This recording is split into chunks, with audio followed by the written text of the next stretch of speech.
ാണ് വിശുദ്ധ ഖുർആൻ ഈ പ്രാർത്ഥനയിലൂടെ പറഞ്ഞു തരുന്നത് എന്ന് നമുക്ക് മനസ്സിലാക്കാൻ സാധിക്കും. വളരെ രസകരമായ ഒരു അറബി കവിതയുണ്ട്. അല്ലാഹു യഗ്ലബു ഇൻ തറക്ത സുആലഹു വബ്നു ആദമ ഹീന യുസ്അലു യഗ്ലബു എന്നാണ്. അല്ലാഹു യഗ്ലബു, അല്ലാഹു കോപിക്കും. ഇൻ തറക്ത സുആലഹു, നീ അല്ലാഹുവിനോട് ചോദിക്കുന്നത് നിർത്തിയാൽ അല്ലാഹു കോപിക്കും. വബ്നു ആദം, എന്നാൽ മനുഷ്യരാകട്ടെ, നിൻ്റെ സുഹൃത്തുക്കളാകട്ടെ, ചുറ്റുപാടുള്ള നിൻ്റെ മാതാപിതാക്കൾ തന്നെയാകട്ടെ, ഇൻറ്റിമേറ്റ് ഫ്രണ്ട് ആകട്ടെ, ഹീന യുസ്അലു യഗ്ലബു, കൂടുതൽ ചോദിച്ചുകൊണ്ടിരുന്നാൽ യഗ്ലബു, അയാൾക്ക് കോപം വരും.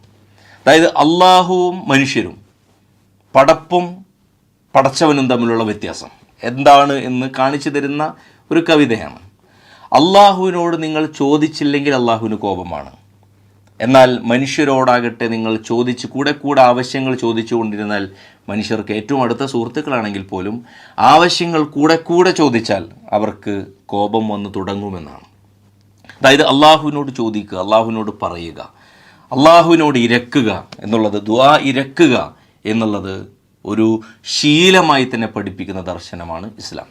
എന്നല്ല അള്ളാഹു മനുഷ്യനെ പരിഗണിക്കുന്നതിൻ്റെ ഒരടയാളമായി, അതല്ലെങ്കിൽ അതിൻ്റെ നിദാനമായി ഖുൽ, പ്രവാചകരെ അവരോട് പറയുക, മാ യഅ്ബഉ ബിക്കും റബ്ബി ലൗലാ ദുആഉക്കും ഫഖദ് കദ്ദബതും ഫസൗഫ യകൂനു ലിസാമ എന്നാണ്.